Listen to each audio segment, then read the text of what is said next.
in case ನೀವು ಆ dream ಅನ್ನ ಕರೆ ಮಾಡ್ಬೇಕಂದ್ರೆ you people need to follow the system. This all things they will not take. ಯಾಕಪ್ಪ ಹೇಳಲ್ಲ? ಅದರ್ ಥಿಂಗ್ಸ್ ಅದನ್ನಷ್ಟೇ ಮಾಡಿದ್ರು ಆರಾಮಾಗಿ ನೀವು ಸ್ಕೋರ್ ಮಾಡ್ಕೋಬೇಕು. Effects of electric current. So ಇವು ಎರಡು ಚಾಪ್ಟರ್ ಇಂದ they will focus on the ನಿಮ್ರೆ. ಸೊ ನೀವು ಅಕಸ್ಮಾತ್ ಆಗಿ ಇನ್ನ ಅದ್ರೂ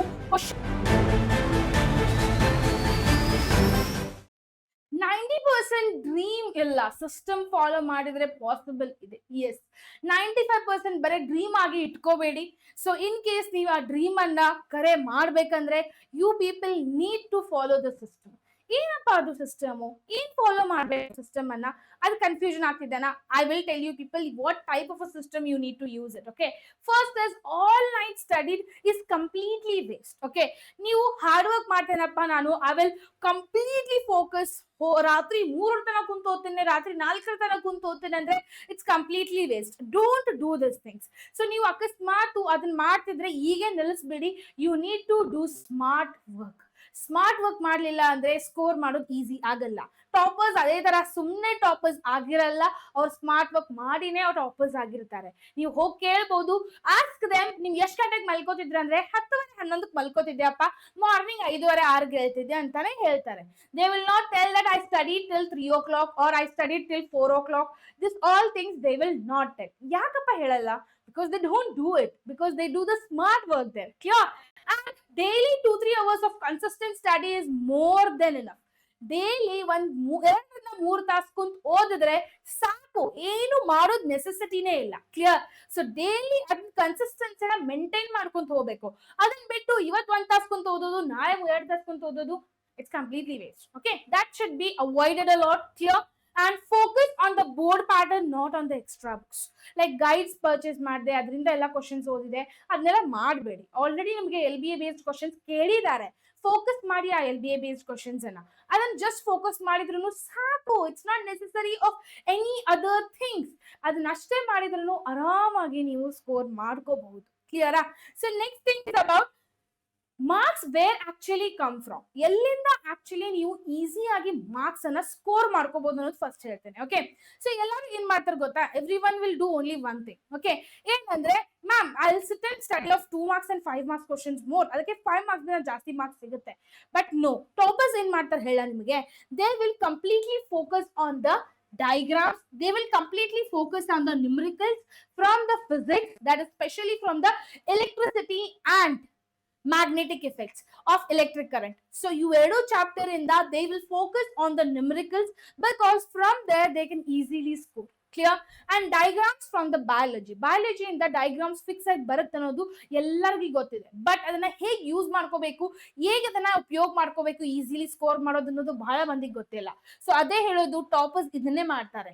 They will focus on the diagrams, they will focus on the numerical problems more, because from there easily they can score the marks, because those questions will be repeated again and again every year. PYQ ನಲ್ಲಿ every year ಆ questions repeat ಆಗಿದೆ ಅಪ್ಪ, ನೀವು ನೋಡ್ಕೋಬಹುದು ಅದನ್ನ. It's not like I'm telling something different. ಇಲ್ಲಲ್ಲ. So ಇದು actually ತರ ಇದೆ. It has been repeated. So smart work ಅದೇ ಅಂತಾರೆ. ನೀವು ಅದನ್ನ ಮಾಡ್ಲಿಲ್ಲ ಅಂದ್ರೆ ಇದು completely waste. Okay, and next is PYQs plus model question paper. 60 to 70% short questions ಬಿದ್ದೇ ಬೀಳುತ್ತೆ. ಲೈಕ್ ಎಕ್ಸಾಂಪಲ್ PYQs ಅನ್ನ ಮಾಡಿದ್ರೆ, ನಾ ಯಾವ ಕ್ವಶನ್ ಪೇಪರ್ ಪ್ರಿಪೇರ್ ಮಾಡೋ ಸಮಯದಲ್ಲಿ ಅವ್ರ PYQs ದಿಂದ ನೋಡಿನೇ ಬಹಳ ಕ್ವಶನ್ಸ್ ತಗೋತಾರೆ, ಕ್ಯಾಚ್ ಮಾಡ್ತಾರೆ. It's not like they will create some new questions. Yes, they will create some new questions for the 10%. Remaining 90% they will try to take a questions from which has been already been given previous year and which has been given already in the model question paper. So adrinda questions bidde bೀಳುತ್ತೆ. Clear? Next is writing practice is actually equal to the more marks than reading. Okay, so ನೀವು ಅಕಸ್ಮಾತ್ ಆಗಿ ಇನ್ನ ಅದ್ರೂ questions ಅನ್ನ ಓದಿದ ತಕ್ಷಣ ಬರೀತಿಲ್ಲ ಅಂದ್ರೆ you are doing a big mistake. Okay, ಬಹಳ ಬಿಗ್ ಮಿಸ್ಟೇಕ್ ಮಾಡ್ತಿದ್ದೀರಾ. ನೀವು ನೋಡ್ಬೋದು, ಟಾಪರ್ಸ್ ಎಕ್ಸಾಮ್ ಮುಗಿದ ತಕ್ಷಣ ರದ್ದಿಗೆ ಹಾಕ್ತಾರಂತೆ ಬುಕ್ಸ್ ನನ್ನ. ಸೊ ಬಹಳ ಬುಕ್ಸ್ ರದ್ದಿಗೆ ಹಾಕ್ತಾರೆ. ಯಾಕಪ್ಪ ರದ್ದಿಗೆ ಹಾಕ್ತಾರೆ? ಬಿಕಾಸ್ ಅದ್ಸಲ ಬರ್ದಿರ್ತಾರ ಅವರು. ಓಕೆ, ಆ ಖಾಲಿ ಬುಕ್ ಅನ್ನ ಬರ್ದು ತುಂಬಿಸಿ ಅದ್ ಏನ್ ಮಾಡೋದು, ಆಮೇಲೆ ರದ್ದಿಗೆನೆ ಆಗ್ಬೇಕಲ್ಲ. ಸೊ ಯಾಕದು ಇಷ್ಟೆಲ್ಲ ಬರೀತಾರೆ? ಯಾಕೆ? ಬಿಕಾಸ್ ಒಂದ್ಸಲ ಬರೆಯೋದು ಮತ್ತೆ 100 ಸಲ ಓದೋದು ಸೇಮ್ ಆಯ್ತಾ. ಸೊ ಅದಕ್ಕೆ ಹೇಳೋದು, ನಾನು ಯಾವಾಗ್ಲೂ ಹೇಳ್ಕೊಂತಿರ್ತೇನೆ, ನಾನು ಒಂದ್ಸಲ ಯಾವ್ದಾದ್ರು ಕ್ವಶನ್ ಅನ್ನ ಓದಿದ್ರೆ 100ಲ್ದ ಒಂದ್ಸಲ ಬರೀರಿ. ಅದನ್ನ ಬರೆದ ತಕ್ಷಣ ನಿಮಗೊಂದು ಐಡಿಯಾ ಗೊತ್ತಾಗುತ್ತೆ, ನಾನು ಎಲ್ಲಿ ಮಿಸ್ಟೇಕ್ಸ್ ಮಾಡ್ತಿದ್ದೇನೆ, ಎಲ್ಲಿ ನಾನು ಸ್ಟಕ್ ಆಗ್ತಿದ್ದೇನೆ, ನನ್ಗೆ ಯಾವ ವರ್ಡ್ಸ್ ನೆನಪಾಗ್ತಿಲ್ಲ ಅನ್ನೋದು. ಸೊ ಆ ಮಿಸ್ಟೇಕ್ಸ್ ಅನ್ನ ಕಂಡು ಹಿಡಿದ್ರೆ ನೀವು ನೆಕ್ಸ್ಟ್ ಟೈಮ್ ಆ ಮಿಸ್ಟೇಕ್ಸ್ ಅನ್ನ ಫಾಲೋ ಮಾಡಲ್ಲ, ಆ ಮಿಸ್ಟೇಕ್ಸ್ ಅನ್ನ ಅವಾಯ್ಡ್ ಮಾಡ್ತೀರಾ, ಬೇರೆ ಮಿಸ್ಟೇಕ್ ಮತ್ತೆ ಬರುತ್ತೆ. ಸೊ ಅದರಿಂದ ನಿಮಗೆ ಮಿಸ್ಟೇಕ್ಸ್ ಅನ್ನ ಕಂಪ್ಲೀಟ್ಲಿ ಕಡಿಮೆ ಹಾಕೊಂತ ಹೋಗುತ್ತೆ ಪರ್ಸೆಂಟೇಜ್, ಮತ್ತೆ ಕರೆಕ್ಟ್ ಆನ್ಸರ್ಸ್ ಪರ್ಸೆಂಟೇಜ್ ಹೆಚ್ಚಾಗುತ್ತೆ ಹೋಗುತ್ತೆ. ಕ್ಲಿಯರಾ? And next thing is about smart study is actually equal to the hard study. See, hard study ಮಾಡೋದು ಕಂಪ್ಲೀಟ್ಲಿ ವೇಸ್ಟ್. ಓಕೆ, ನಾನು ಹೇಳ್ತಿಲ್ಲ ನಿಮಗೆ 3 ಗಂಟೆ ತನಕ ರಾತ್ರಿ ಓದ್ಬೇಕಪ್ಪ, ಮತ್ತೆ 5 ಗಂಟೆಗೆ ಎದ್ದು ಓದ್ಬೇಕು, ಬರೀ 2 ತಾಸು ಓದ್ಬೇಕು, ಮಲ್ಕೋಬೇಕು. ಸೊ ಇದು ಇಟ್ಸ್ ಜಸ್ಟ್ ಸಿಲಿನೆಸ್. ಓಕೆ, ಇದು ಹುಚ್ಚುತನ ಅದು ಆಕ್ಚುಲಿ. ಓಕೆ, ನೀವು ಅಕಸ್ಮಾತ್ ಸ್ಮಾರ್ಟ್ ಆಗಿ ಓದ್ತಿದ್ರೆ, like completely focusing on numerical problems, diagrams and focusing on the LBA based questions, previous year question papers, model question papers, ಅದರ ಮೇಲೆ ಆಲ್ರೆಡಿ ನೀವು ಫೋಕಸ್ ಮಾಡಿ ಸ್ಟಡಿ ಮಾಡ್ತಿದ್ರೆ, not necessary to do the hard study only. Hard work ಮಾಡೋದನ್ನ necessity ಇಲ್ಲ, ಅದೇನ್ consistency maintain ಮಾಡಿದಿರಲ್ಲ 2 ರಿಂದ 3 ತಾಸು ಅಷ್ಟೇ ಸಾಕಪ್ಪ, ಅದಕ್ಕಿಂತ ಜಾಸ್ತಿ ಮಾಡೋದು ನೆಸೆಸಿಟಿನೇ ಇಲ್ಲ. Clear? Next comes what? Same concepts repeat every year. Every year same concepts are going to come. If in case I'm telling you neuron diagram will come, the neuron diagram will come only. So that is what brain illadre heart diagram ನಲ್ಲಿ ಒಂದು ಯಾವ್ದಾದ್ರು ಬರುತ್ತೆ, yes it will come, and short ಆಗಿ ಬಿದ್ದೇ ಬೀಳುತ್ತೆ. ನಾನು ಹೇಳ್ತಿದ್ದೇನೆ ಅಂದ್ರೆ ಬಿದ್ದೇ ಬೀಳುತ್ತೆ. Focus on such things. Okay, focus on such things. Clear? Next, learn answers in the points like as per the marks. Okay, like blueprint ನಲ್ಲಿ ಹೇಳ್ತಾರೆ ಈ ಲೆಸನ್ ಇಂದ 2 marks ಕೇಳ್ತಾರೆ ಅಂದ್ರೆ ಫೋಕಸ್ ಬರೀ ಆನ್ 2 ಮಾರ್ಕ್ಸ್ ಕ್ವಶನ್ಸ್ ಗೆ ಫೋಕಸ್ ಮಾಡಿ. ಅದಕ್ಕಿಂತ ಅದನ್ನ ಬಿಡ್ತಾರೆ 2 ಮಾರ್ಕ್ಸ್ ಕ್ವಶನ್ 5 ಮಾರ್ಕ್ಸ್ ಕೇಳಲ್ಲ ಆ ಚಾಪ್ಟರ್ ಇಂದ, ಬಟ್ 5 ಮಾರ್ಕ್ಸ್ ಓದ್ಕೊಂಡು ಕುಂತ್ ಬಿಡ್ತಾರೆ. That is what stupidity you people will do it. That you should completely avoid. Toppers ಯಾವಾಗ್ಲೂ ಈ ತರ ಮಾಡಲ್ಲ. ಅವ್ರಿಗೆ ಗೊತ್ತಿರುತ್ತೆ ಆ ಲೆಸನ್ ಇಂದ ಯಾವ ತರ ಕ್ವಶನ್ಸ್ ಕೇಳ್ತಿದಾರೆ, ನಾನು ಯಾವ ಮೇಲೆ ಫೋಕಸ್ ಮಾಡ್ಬೇಕು, ಅದಕ್ಕಂತಾರೆ ಸ್ಮಾರ್ಟ್ ವರ್ಕ್. ಕ್ಲಿಯರ್?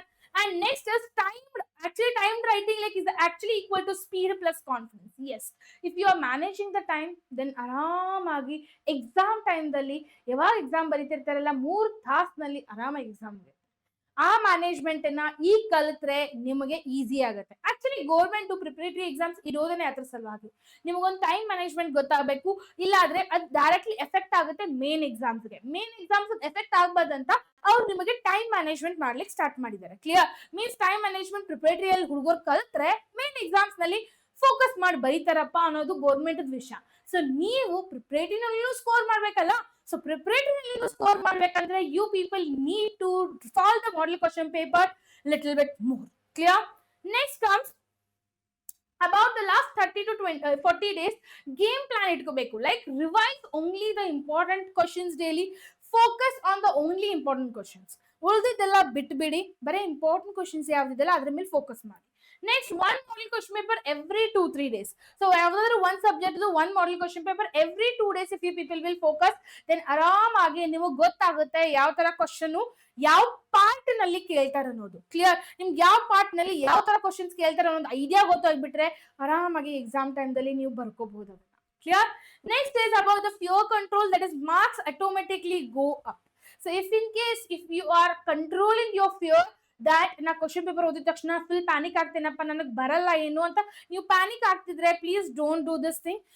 ನಿಮ್ಮ ಕ್ವಶನ್ ಪೇಪರ್ ಓದಿದ್ರೆ ಪ್ಯಾನಿಕ್ ಆಗ್ತಿದ್ರೆ ಬಿಟ್ಬಿಡಿ, ಕ್ವಶನ್ ಪೇಪರ್ ಓದಬೇಡಿ ಅಷ್ಟೇ. ಜಸ್ಟ್ ಆನ್ಸರ್ ಅನ್ನ ಬರ್ಕೊಂತ ಹೋಗ್ಬಿಡಿ ಸಾಕು. ಎಷ್ಟು ಗೊತ್ತಾಗುತ್ತೆ ಬರೀತೀರಪ್ಪ, ಅಟ್ಲೀಸ್ಟ್ ಅದ್ರದಾರು ಸ್ಕೋರ್ ಮಾಡಬಹುದಾ. ಅಕಸ್ಮಾತ್ ನೀವು ಪ್ಯಾನಿಕ್ ಆಗಿಬಿಟ್ರೆ ಹೌ ಟು ಡೂ, ಮುಂದಿನ ಕ್ವಶನ್ ಹೇಗೆ ಆನ್ಸರ್ ಮಾಡ್ಲಿಕ್ಕೆ ಬರುತ್ತೆ. So don't panic yourself at that moment. Clear? So these are the things which I actually wanted to tell you people. Like with this 95% score ಮಾಡೋದು magic ಇಲ್ಲ, correct strategy plus consistency maintain ಮಾಡಬೇಕು. If in case ನೀವು correct strategy ಮತ್ತೆ consistency maintain ಮಾಡ್ತಿಲ್ಲ ಅಂದ್ರೆ it's very difficult for you people to score 95%. ಮತ್ತೆ SSLC ನಲ್ಲಿ ಅಕಸ್ಮಾತ್ ನೀವು 95% ಸ್ಕೋರ್ ಮಾಡ್ಲಿಲ್ಲ ಅಂದ್ರೆ ನಿಮ್ ಲೆವೆಲ್ಲೇ ಇರಲ್ಲ. ಸೊ 95% ಪ್ಲಸ್ ಪರ್ಸೆಂಟೇಜ್ ಬೀಳಲೇಬೇಕು, ಅಷ್ಟು ಈಸಿ ಇಲ್ಲ ಬೀಳೋದು. ಸಿ, ನಿಮ್ಗೆ ಎಕ್ಸಾಮ್ 1 ಮತ್ತೆ ಎಕ್ಸಾಮ್ 2 ಎರಡೇ ಚಾನ್ಸಸ್ ಕೊಟ್ಟಿದ್ದಾರೆ. ಸೊ ಚಾನ್ಸಸ್ ಕೊಟ್ಟರು ನೀವು ಅಕಸ್ಮಾತ್ ಪರ್ಸೆಂಟೇಜ್ ಸರಿಯಾಗಿ ಮಾಡ್ಲಿಲ್ಲ ಅಂದ್ರೆ it will be very difficult for you to get a scholarship in the PUC, and plus you won't even receive the good colleges also. Percentage ಸರಿ ಆಗ್ಲಿಲ್ಲ ಅಂದ್ರೆ you will not receive anything guys. Percentage ಸರಿ ಆಗ್ಲಿಲ್ಲ ಅಂದ್ರೆ ಯಾವ್ದು college ನಲ್ಲಿ admission ತಗೊಳಲ್ಲ. Admission ಅಲ್ಲಿ ಚಲೋ ಕಾಲೇಜ್ ನಲ್ಲಿ ಅಡ್ಮಿಷನ್ ಆಗ್ಲಿಲ್ಲ ಅಂದ್ರೆ ನಿಮ್ PUC ರಿಸಲ್ಟ್ ಸರಿಯಾಗಿ ಬರಲ್ಲ. ಸೊ ಅದ್ರ ಸಲುವಾಗಿ this is the base for your PUC. If in case you also want to become a engineer, doctor and anything else, please focus on your base properly. SSLC results ಬೇಕು ಅಂದ್ರೇನೆ ಅದಾಗಬಹುದು. So ಅದನ್ನೊಂದು focus ಮಾಡ್ಕೊಳ್ಳಿ ನಿಮ್ ತಲೆಯಲ್ಲಿ. ಆ hard work ಅನ್ನ equal ಮಾಡಿ smart work ಜೊತೆ. ಸೊ ಸ್ಮಾರ್ಟ್ ವರ್ಕ್ ಮಾಡ್ಕೊಂತ ಹಾರ್ಡ್ ವರ್ಕ್ ಮಾಡಿ. Your goal is not so far. So goal ಅನ್ನ ಅಚೀವ್ ಮಾಡ್ಲಿಕ್ಕೆ ಅದನ್ನ ಮಾಡಿದ್ರೆ ಆರಾಮಾಗಿ ಸ್ಕೋರ್ ಮಾಡ್ಕೋಬಹುದು. I will be supporting you people every time. So month focus ಅಂತೂ ಯಾವಾಗ್ಲೂ ಇರುತ್ತೆ ನಿಮ್ ಜೊತೆ. ನಿಮ್ ಫೋಕಸ್ ಸ್ಟಡೀಸ್ ಮೇಲೆ ಕಂಪ್ಲೀಟ್ಲಿ ಇಟ್ಕೊಳ್ಳಿ. And all the best for your preparations.